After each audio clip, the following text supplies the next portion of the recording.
యేసయ్యా, ఒక్క గంట అవకాశం అయ్యా, మా అన్నయ్యకి బాప్టిజం ఇస్తాను, ప్రభు బల ఇస్తాను, తర్వాత నువ్వు తీసేసుకో అయ్యా. ఒక్క గంట. నేను నమ్మాను, నా భార్య నమ్మింది, నా పెద్దదిని నమ్మింది, చిన్నదిని నమ్మింది. అయ్యా, పెద్ద రక్షణ పొందలేదు. నాయనా, ఒక్క గంట అవకాశం అయ్యా. గంట.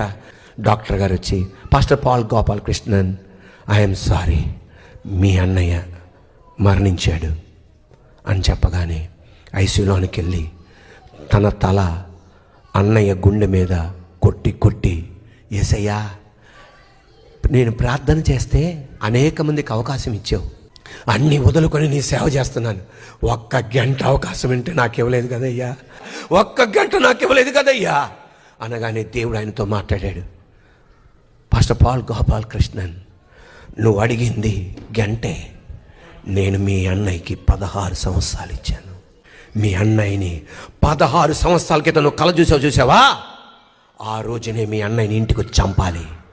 కానీ మోకాలుంచి ఇది కలే, ఇది నిజం కాకుండా చేసావని నువ్వు నా దగ్గర విజ్ఞాపన చేసావే, ఆ ప్రార్థనకి నేను ముద్ర వేసి మీ అన్నయ్యకి మరణం జరగకుండా కాపాడా.